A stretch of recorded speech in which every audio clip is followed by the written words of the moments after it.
I'm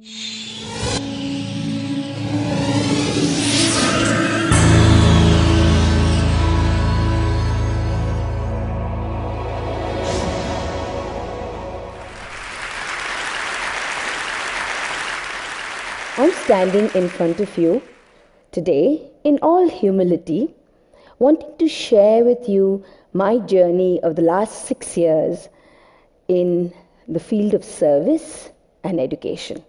I'm not a trained academic, neither am I a veteran social worker. I was 26 years in the corporate world, trying to make organizations profitable. And then in 2003, I started Parikrama Humanity Foundation from my kitchen table. The first thing that we did was walk through the slums.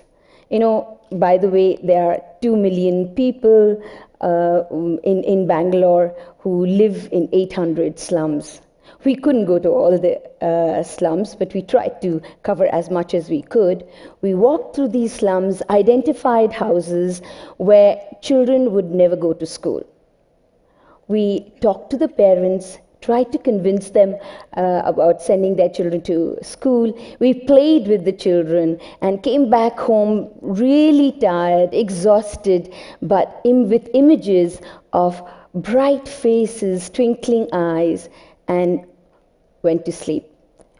We were all excited to start. But the numbers hit us then. 200 million children between 4 to 14 that should be going to school but do not. 100 million children who go to school but cannot read. 125 million who cannot do basic maths. We also heard that 250 billion Indian rupees was dedicated for government schooling. 90% that was spent on teacher's salary and administrator's salary. And yet, India has nearly the highest teacher absenteeism in the world, with 1 out of 4 teachers not going to school at all the entire academic year. Those numbers were absolutely mind-boggling, overwhelming, and we were constantly asked, when will you start, how many schools will you start, how many children will you get, how are you going to scale, how are you going to replicate. It was very difficult not to get scared, not to get daunted, but we dug our heels and said, we're not in the number game. We want to take one child at a time and take the child right through school, send to college, and get them prepared for better living, a high-valued job. So we started Parikrama. The first Parikrama school started in a slum where there are about 70,000 people living below the poverty line. Our first school was on a rooftop of a building inside the slums, a second-story building, only second-story building inside the slums. And that rooftop did not have any ceiling, only half a tin sheet. That was our first school, 165 children. Indian academic year begins in June, so June it rains. So many a times all of us would be huddled under the tin roof waiting for the rain to stop. My God, what a bonding exercise that was.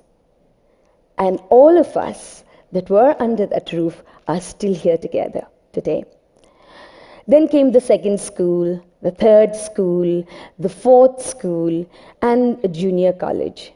In 6 years now, we have 4 schools, 1 junior college, 1,100 children coming from 28 slums and 4 orphanages.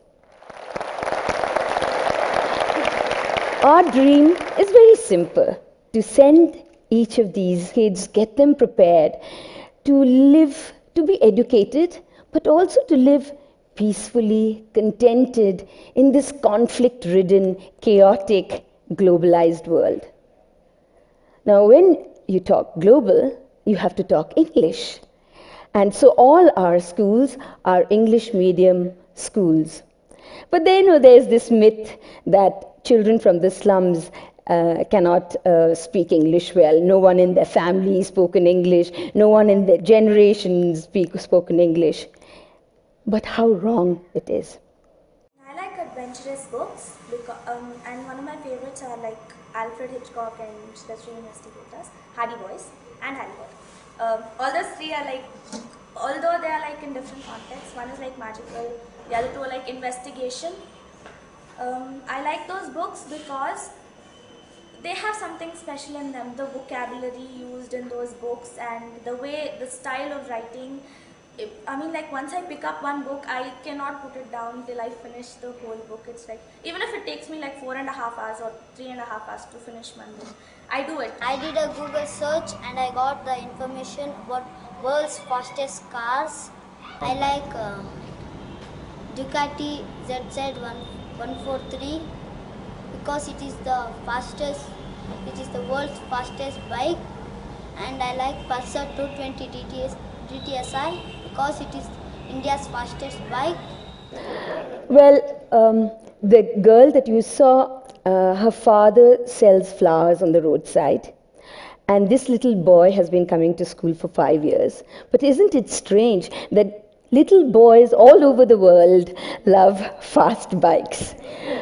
He hasn't seen one, he hasn't ridden one, of course, but he has done a lot of research through Google search. You know, when we started with our English medium schools, we also decided to adopt the best curriculum possible, the ICSE curriculum. And again, there were people who laughed at me and said, "Don't be crazy, choosing such a tough curriculum for these children, they'll never be able to cope." Not only do our children cope very well, but they excel in it. You should just come across to see how well our children do. There's also this myth that parents from the slums are not interested in their children going to school, they'd much rather put them to work. That's absolute hogwash. All parents all over the world want their children to lead a better life than themselves. But they need to believe that change is possible. Cleaning और खाना पीना और English में बात करना और थोड़ा सा रेस्पेक्ट करना मम्मी डैडी से, ये सब बहुत सीखी है सर बच्ची. ಸ್ಕೂಲ್ಗೆ ಹೋಗೋಕ್ಕೆ ಮುಂಚೆ ಅವಾಗೆಲ್ಲ ತುಂಬ ತೀಟೆ ಮಾಡ್ತಾಯಿದ್ರು, ತುಂಬ ಗಲಾಟೆ ಮಾಡ್ತಾಯಿದ್ರು, ಯಾರ ಮಾತು ಇದು ಮಾಡ್ತಾ ಇರಲಿಲ್ಲ. ಆಮೇಲೆ ನಾವು ಹೋಗ್ಬಿಟ್ಟು ಜಗಳಕ್ಕೆ ನಿಂತ್ಕೊಬೇಕಾಗಿತ್ತು. ಇವಾಗ ಆ ಥರ ಏನಿಲ್ಲ, ಮಕ್ಕಳು ತುಂಬ ಡೀಸೆಂಟ್ ಆಗಿಬಿಟ್ಟಿದ್ದಾರೆ. ஃப்யூச்சரில் நாங்கள் என்ன ஆகணும்னு நாங்கள் கேட்டதுக்கு எங்கள் பசங்க சொல்கிறாங்க, மம்மி நான் ஆர்டிஸ்டாக தான் ஆவேன், இன்னொரு பொண்ணு கேட்டால் நான் டாக்டர் தான் ஆவேன், இன்னொரு பையன் கேட்டால் நான் சாஃப்ட்வேர் இன்ஜினியர் தான் ஆவேன் mummy. We have 80% attendance for all our parents-teachers meeting. Sometimes it's even 100%, much more than many privileged schools. Fathers have started to attend. You know, it's very interesting. When we started our schools, the parents would give thumbprints in the attendance register. Now they have started writing their signature. The children have taught them. It's amazing how much children can teach. We have a few months ago, actually late last year, we had a few mothers who came to us and said, you know, we want to learn how to read and write. Can you teach us? So we started an after school for our parents, for our mothers. We had 25 mothers who came regularly after school to study, and we want to continue with this program and extend it to all other schools. 98% of our fathers are alcoholics. So you can imagine how traumatized and how dysfunctional the houses are where our children come from. We have to send the fathers to de-addiction labs, and when they come back, most times sober, we have to find a job for them so that they don't regress. We have about 3 fathers who have been trained to cook. We have taught them nutrition, hygiene, we have helped them set up their kitchen, and now they are supplying food to all our children.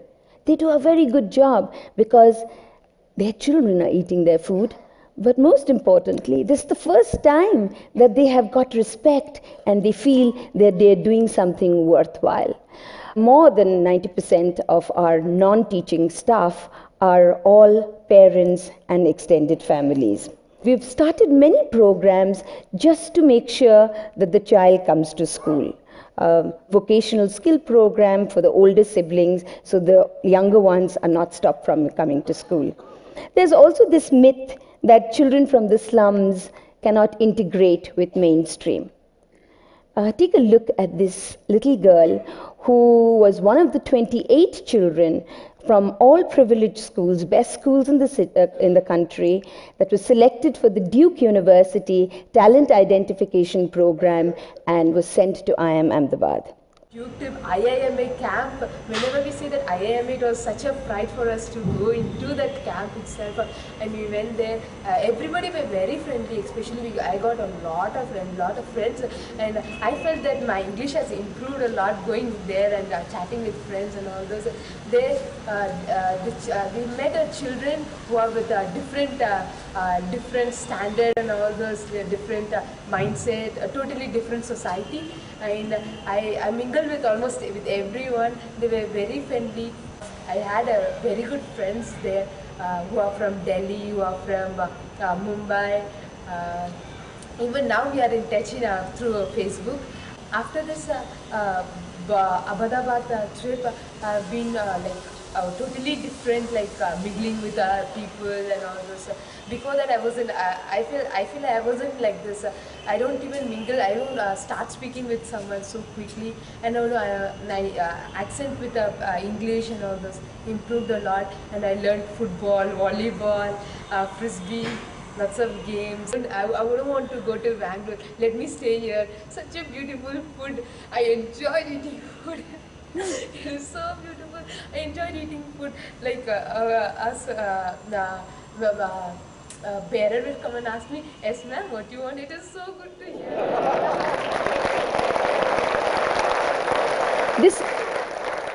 This girl was working as a maid before she came to school. And today, she wants to be a neurologist. We have our children are doing brilliantly in sports. They are really excelling.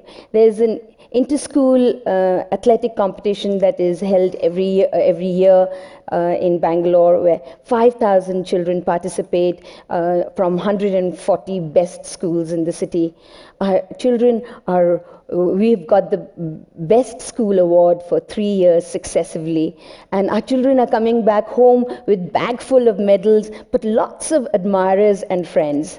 Last year there were a couple of kids from elite schools that came to ask for admissions in our school. We also have our very own dream team. Why is this happening? Why is this confidence? Is it the exposure? We have professors from MIT, Berkeley, Stanford, Indian Institute of Science who come and teach our children lots of scientific formulas, experiments, much beyond the classroom. Art, music are considered therapy and mediums of expression. We also believe that it's the content that is more important. It is not the infrastructure, not the toilets, not the libraries, but it is what actually happens in this school that is more important. Creating an environment of learning, of inquiry, of exploration is what is true education. When we started Parikrama, we had no idea which direction we were taking. We didn't hire McKinsey to do a business plan, but we know for sure that what we want to do today is take one child at a time, not get bogged with numbers, and actually see the child completes the circle of life and unleashes the total potential. We do not believe in scale because we believe in quality, and scale and numbers will automatically happen. We have corporates that have stood behind us, and we are able to now open more schools, but we began with the idea of one child at a time. This is a 5-year-old Parusharam. He was begging by a bus stop a few years ago, got picked up and is now in an orphanage, has been coming to school for the last 4.5 months. He is in kindergarten. He has learned how to speak English. We have a model by which kids can speak English and understand English in 3 months' time. I can tell you stories in English of the thirsty crow, of the crocodile, and of the giraffe. And if you ask him what he likes to do, he will say, I like sleeping, I like eating, I like playing. And if you ask him what he wants to do, he will say, I want to horsing. Now, horsing is going for a horse ride. So, Parish comes to my office every day. He comes for a tummy rub because he believes that will give me luck. When I started Parikrama, I began with a great deal of arrogance of transforming the world. But today, I have been transformed. I have been changed with my children. I have learned so much from them: love, compassion, imagination, and such creativity. Parashram is Parikrama, with a simple beginning, but a long way to go. I promise you, Parashuram will speak in the TED conference a few years from now. Thank you.